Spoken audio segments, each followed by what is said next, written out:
The following compilation features unsettling and spine-chilling tales sourced from Reddit's horror communities. Reader discretion is strongly advised. These narratives may contain graphic descriptions, psychological distress, and themes that could unsettle sensitive individuals. Proceed with caution, as immersion into these eerie stories may provoke fear, unease, and sleep disturbances. Enter this realm of Reddit's creepy horror stories at your own risk, as the line between reality and the macabre may blur within these chilling narratives.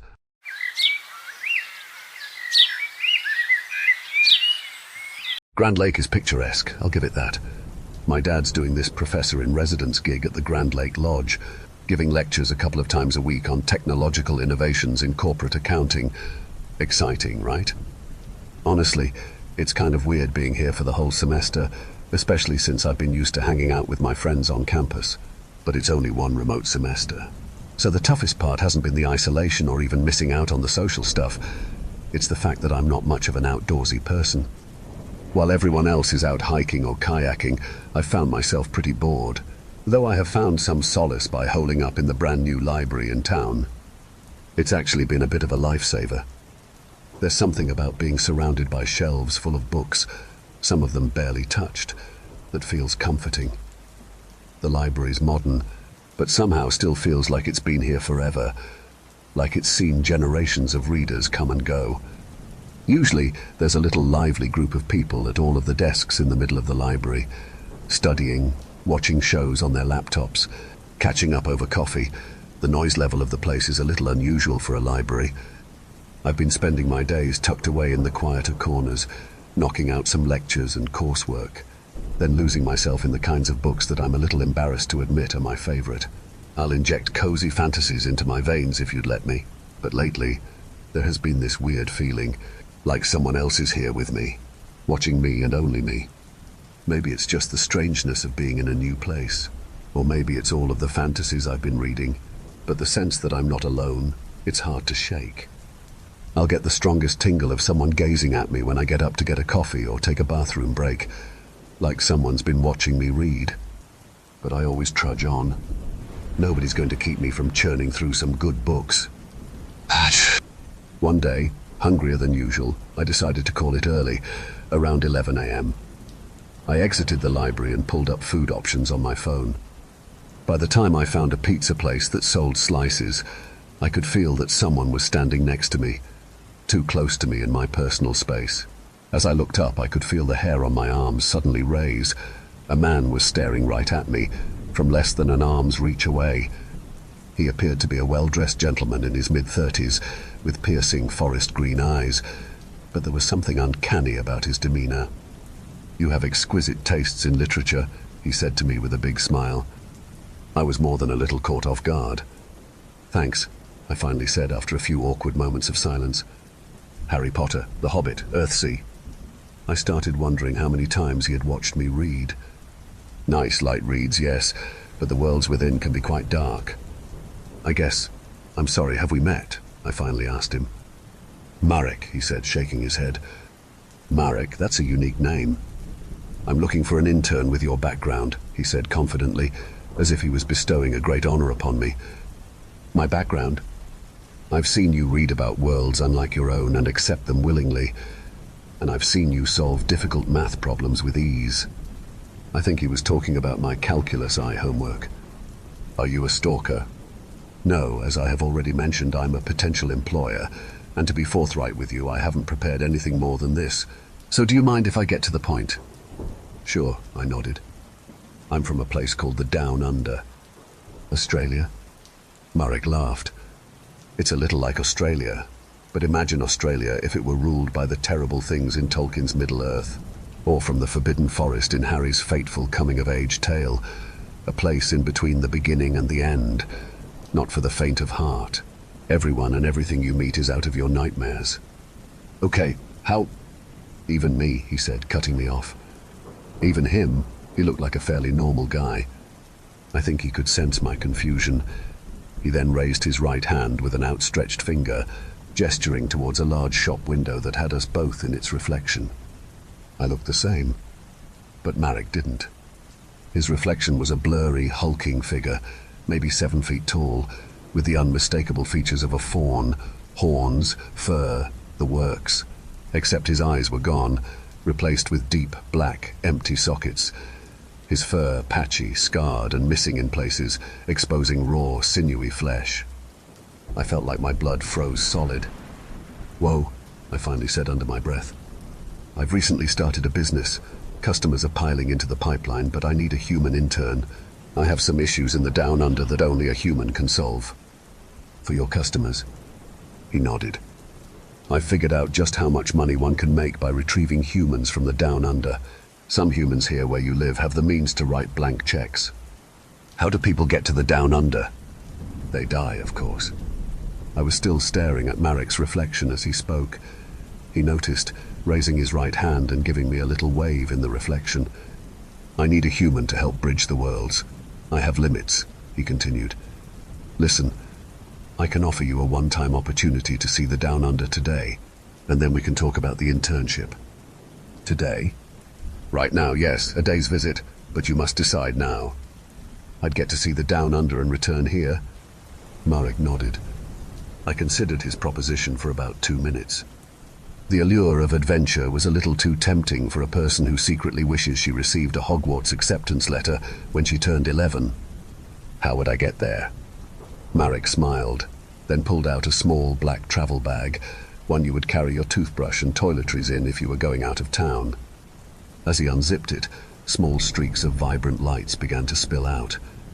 He rummaged around and pulled out a small vial filled with a luminescent liquid, then gave me instructions as he swirled it around, remixing whatever liquids had separated.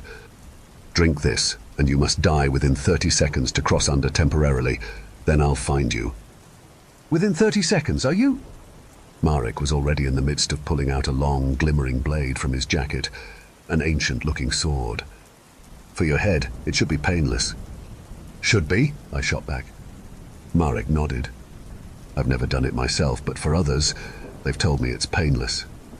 Fair answer, I remember thinking. I held the vial of liquid in my hands. It looked vile. "What's it taste like?" I asked hesitantly. "You'll find out soon enough," he replied with a hint of mischief in his eyes. Bracing myself, I uncorked the vial and downed the liquid as a shot. The taste was absolutely horrendous, like animal urine mixed with the bitterness of strange medicinal herbs. I gagged, struggling to keep it down. I finally finished swallowing it, but it was too late. Marek's face had twisted into some state of panic. His form shimmered violently. Something was going terribly wrong. "Wait, no, I didn't..." His voice faltered, growing distant. "You must die." His last words, sharp and urgent, hanging in the air as he vanished, dissolving like smoke in the wind. I was alone. I had just drank a strange liquid. The silence rushed in, cold and suffocating. My heart raced, drumming against my ribs. The reality of my situation crashed down on me. "You must die." Marek's words echoed, but how? How was I supposed to die without him, without his guidance? What would happen in 30 seconds if I didn't die? My breaths turned into wheezes as my mind raced for a solution. I stood at the edge of town, outside the library, at a crosswalk alone. And I needed to die? I was very worried that if I didn't follow his directions, I don't know, it didn't sound like a good idea. My eyes darted around, desperate, and that's when I saw it. A truck, its headlights cutting through the twilight, barreling down the road. The truck was close, fast, and I could feel my pulse slowing in contrast to its roaring engine. I stopped breathing, focusing. This was it. There was no time to second guess. I leapt in front of it. The truck's blaring horn drowned out everything else as my world's end rushed toward me. I felt something. I think it was the impact. But it's not what I expected. It felt like a wave of jello washing over me. Then blackness. Ah! It was bone-chilling cold. I opened my eyes, gasping as frigid air filled my lungs. The air was thin. It took me multiple heaves to catch my breath. The sky was a burnt orange, but I didn't see a sun or source of light. I then realized I was high up on a cliff. Behind me was a forest of trees, a darker green than I have ever seen, almost black. I went to the cliff's edge and saw it. a twisted landscape of horrors. Hordes of rotting skeletons and monstrous beasts locked in violent struggles with humans, everywhere, as far as I could see. The air was thick with the sounds of gnashing teeth, clashing bones, and people dying. I shrunk back instinctively, pedaling backwards, trying to make myself invisible. I felt safe for the moment. But my God, I could see heads being ripped off, rotting skeletons stabbing humans as their prey with long spears. Where the hell am I? It took me a moment to remember the truck, to remember everything. Then I felt something approaching me. I turned. It was moving rapidly towards me. It was a shadowy, human-like figure, enveloped in a black mist. It stopped and knelt down in front of me. It stared at the ground as it held up something I'd never seen before. Some brown organic thing. It almost looked like a fruit. It gestured over and over for me to take it, but I was staring at the figure itself. I could see a white skull floating within the blackness. It gestured one more time aggressively. I just kept staring at its floating skull. The figure then screeched, launching the brown thing to the side, then pushed me down to the ground and jumped on me. Its hands started searching for my neck. It was on top of me. I could feel the pressure of its hands grasping my throat. I tried to fight back, but it was too strong. I couldn't believe it. I couldn't even think. Thwack! The shadowy figure took off flying into the air, landing 20 feet away. An arrow had pierced through its white skull. Then a voice called out, distant yet familiar. "Welcome to the Down Under." I scrambled to my feet and saw him, Marek, but not the human Marek I first met. He was fully transformed into what I saw in the window reflection, the same but in perfect clarity now, though I now noticed blood dripping from his black eye holes. Marek rode towards me in some sort of dune buggy, some grotesque contraption made of bones, some animal, some looked disturbingly human.